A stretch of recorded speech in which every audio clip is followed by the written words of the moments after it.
In response to runaway inflation, a housing market correction, and dozens of companies reporting mass layoffs, the White House has been consistently reporting that the United States is not in a recession. Sorry, Mr. President, but that's a damn lie. Welcome back to Lean on Success, where process improvement is self-improvement. My name is Ben. I'm a Lean Six Sigma Master Black Belt, and today we are continuing our series on lies, damn lies, and statistics, where we show you not to be fooled by the twisted narratives of manipulated data. But before we get into it, please hit the like button and subscribe to the channel for more content like this. To begin this discussion, we first need to introduce and define a couple of terms. Let's start with GDP, or Gross Domestic Product. This is defined as the sum of all goods and services performed by a country over a given period of time. GDP is most commonly measured annually or quarterly. There are a few different ways to calculate GDP, but the consensus is that it indicates whether a nation's economy is growing or shrinking. A country is said to be experiencing a recession when the economy shows 2 consecutive quarters of decline. Traditionally, if the GDP goes down 2 quarters in a row, a recession is declared for that country. This is a graph of the United States GDP from the 1960s until today. The shaded columns represent officially declared periods of recession: 2 in the 1970s, 2 in the 80s, and the Gulf War recession in 91, the dot-com recession in early 2000s, and the Great Recession of 2008. You'll also notice a skinny column representing the COVID recession of 2020. But let's take a closer look at the end of this chart. Notice that in 2022, there were 2 consecutive quarters of GDP decline, yet no recession was officially declared. What's up with that? So here's the first damn lie. You see, in early 2008, just as a housing bubble was starting to pop, but before the great financial crisis went into full swing, the government attempted to ease public panic by changing the definition of a recession. A little something we like to call moving the goalpost.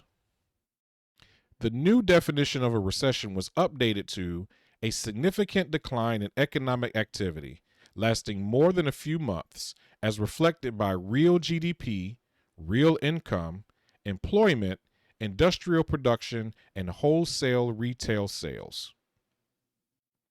Notice how subjective the definition became. Instead of 2 quarters of any decline in GDP, it now becomes more than a few months of significant decline. Instead of GDP being the only metric, it now includes 5 different measurements that must all be in decline. Now, even if we assume noble intentions for the government changing this definition, introducing this level of subjectivity creates the opportunity for the American people to be misled about our economic state. So let's take a look at some of these other metrics to get a sense of whether a recession is approaching. This graph shows real personal income of all Americans adjusted for inflation. Prior to the pandemic, combined U.S. income was about $17 trillion. As you can see, income spiked right after each round of stimulus before coming back down to about $18 trillion today. Now, the pundits will tell you that wages are up $1 trillion since the start of the pandemic, which would be correct. However, notice that they are well short of what they should be based on the pre-pandemic wage pace. In other words, there is a significant disruption in personal income that is not being accounted for in the current economic narrative. We'll cover this in more detail in an upcoming video. This graph shows the employment rate of working age Americans.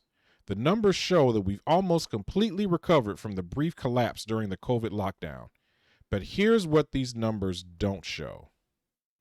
This is just a partial list of layoffs announced since the last employment numbers were posted in January of 23. Now, people who have been recently laid off but are receiving severance are still included in the employment numbers because they're technically still being paid by their employers, even though their jobs have been eliminated. So we can expect the employment numbers to begin dropping significantly once the severance checks run out and unemployment applications begin. The last metric under the new recession definition is retail sales numbers. The stimulus money certainly helped the COVID recovery, but in the last 12 months, sales have clearly plateaued and are currently on a downward trend. So in this video, we expose how economic pundits are hiding behind vague definitions and inflated numbers to convince us that we're not heading towards recession. In our next video, we're going to look at a different set of metrics that predict with near 100% certainty that recession is imminent. So what do you think? Do you agree with the White House that the economy is as strong as ever? Or are you skeptical about the numbers? Leave a comment below with your thoughts and share this video with your friends. Until next time.